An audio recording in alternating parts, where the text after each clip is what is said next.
Sabe quando a gente precisa explicar alguma coisa um pouco mais complexa e as palavras simplesmente não dão conta? A ideia parece clara na cabeça, mas na hora de passar para alguém, vira um nó.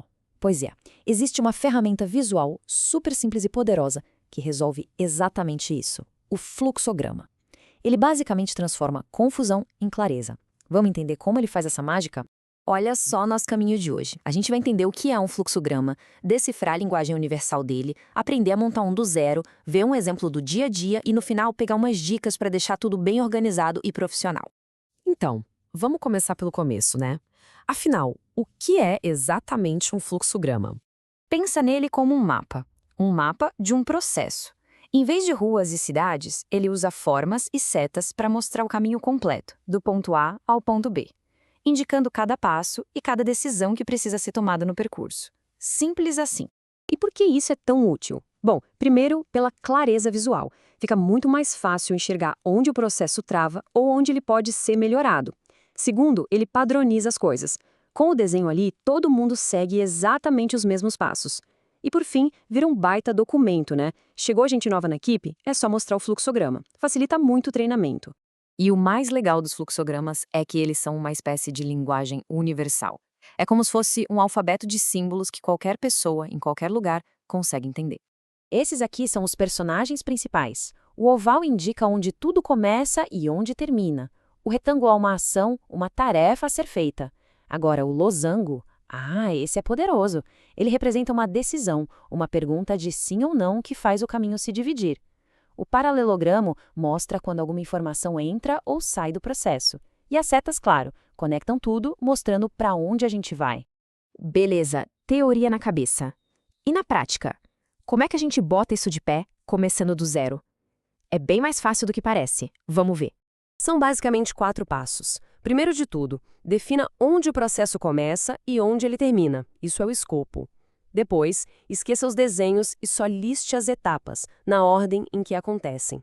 O terceiro passo é identificar os pontos de e se, ou seja, as decisões que podem mudar o rumo das coisas. E só aí, com a lógica toda na mão, é que a gente pega os símbolos e começa a desenhar e conectar tudo. E para tudo isso fazer mais sentido, nada melhor que um exemplo que, nossa, todo mundo vive todo santo dia. A saga que é acordar e sair de casa. E tudo começa aqui. O nosso gatilho inicial, o ponto de partida de tudo, é o despertador tocando. A gente marca isso com o símbolo oval, o nosso terminador de início. Mal começou e pronto. Já vem a primeira decisão do dia. É aqui que entra o losango, com aquela pergunta que pode mudar tudo. Ainda com sono? E a gente sabe que a resposta para isso leva a caminhos bem diferentes. E olha que legal como a decisão funciona. Se a resposta for sim, o fluxo leva para uma ação, que é apertar o botão da soneca, e depois a seta nos joga de volta lá para o começo, para o despertador tocar de novo. Um ciclo. Agora, se a resposta for não, o processo finalmente avança. Seguindo o caminho do não, a gente chega na primeira ação concreta, no nosso primeiro processo. Usamos um retângulo para representar essa tarefa: tomar banho e se vestir, direto e reto. E a sequência continua de forma bem linear. Depois de uma tarefa, vem a próxima. Outro retângulo, outro processo, uma coisa depois da outra, sem segredo. E finalmente chegamos ao objetivo final que a gente definiu lá no começo. Usamos o mesmo oval do início para sinalizar o fim.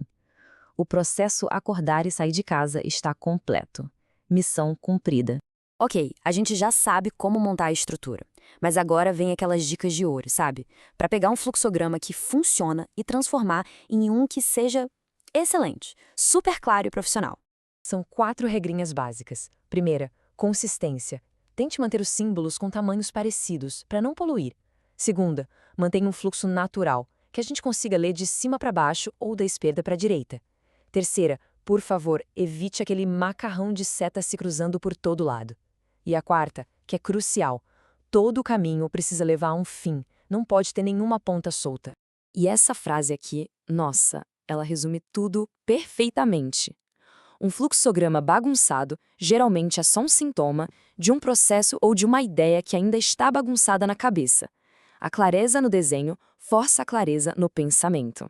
E claro, não precisa ser tudo no papel. Existem ferramentas digitais que são uma mão na roda.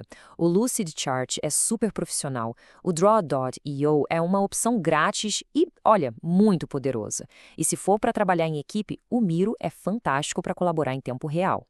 E é isso. A grande beleza do fluxograma é que ele serve para organizar qualquer coisa, desde uma receita de bolo até o lançamento de um foguete. Fica então a pergunta: qual é o primeiro processo, seja no trabalho ou na vida, que está aí pedindo um mapa visual para finalmente ficar mais claro?